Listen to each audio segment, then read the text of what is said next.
Israel ফিলিস্তিন যুদ্ধের ছবি দেখে অনেকের মনে প্রশ্ন উঠতেই পারে, সব মুসলিম দেশ একসাথে ইসরায়েলের বিরুদ্ধে যুদ্ধ করছে না কেন? বিস্তারিত জানতে ভিডিওটি শেষ পর্যন্ত দেখার অনুরোধ রইল।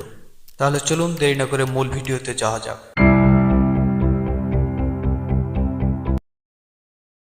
আন্তর্জাতিক রাজনীতির বাস্তবতা।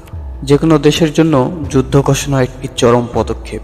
এটি শুধু সামরিক নয়, অর্থনৈতিক, কূটনৈতিক ও মানবিক বিপর্যয় ডেকে আনতে পারে। অনেক মুসলিম দেশ যেমন সৌদি আরব, সংযুক্ত আরব আমিরাত, কাতার বা ইন্দোনেশিয়া তাদের আন্তর্জাতিক সম্পর্ক, বিশেষ করে পশ্চিমা বিশ্বের সঙ্গে অভ্যন্তরীণ রাজনৈতিক ও অর্থনৈতিক চাপ। অনেক মুসলিম দেশ নিজের দেশের রাজনীতির স্থিতিশীলতা নিয়েই চিন্তিত। যুদ্ধ ঘোষণা করলে জনগণের মধ্যে বিভ্রান্তি, অর্থনৈতিক মন্দা ও রাজনৈতিক অনিশ্চয়তা তৈরি হতে পারে। যুদ্ধ চালানোর মতো সামরিক সক্ষমতা অনেক দেশের নেই। ইসরায়েলের সঙ্গে কূটনৈতিক সম্পর্ক। কিছু মুসলিম দেশ ইসরায়েলের সঙ্গে কূটনৈতিক সম্পর্ক স্বাভাবিক করেছে, যেমন সংযুক্ত আরব আমিরাত, মরক্কো, বাহরাইন ও সুদান। এই সম্পর্কগুলি অর্থনৈতিক সহযোগিতা, প্রযুক্তি স্থানান্তর ও নিরাপত্তা সংক্রান্ত বিষয়ে গুরুত্ব বহন করে, তাই তারা সরাসরি যুদ্ধের পথে যায় না। জাতিসংঘ ও আন্তর্জাতিক আইন।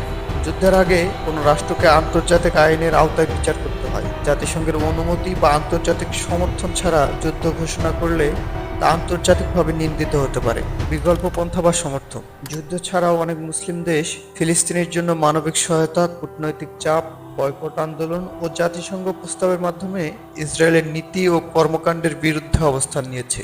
বিশ্বের সব মুসলিম দেশ ইসরায়েলের বিরুদ্ধে যুদ্ধ ঘোষণা না করলেও তার মানে এই নয় যে তারা ফিলিস্তিনের প্রতি সমর্থনহীন। বাস্তবতা হলো, আন্তর্জাতিক কূটনীতি ও রাজনীতির জটিল সমীকরণে সরাসরি যুদ্ধ না করে বিকল্প পথে সমর্থন দেখানোই এখন বেশি দেখা যায়। আপনার মতামত কমেন্টে জানান এবং চ্যানেলটি সাবস্ক্রাইব করে পাশে থাকুন। ধন্যবাদ।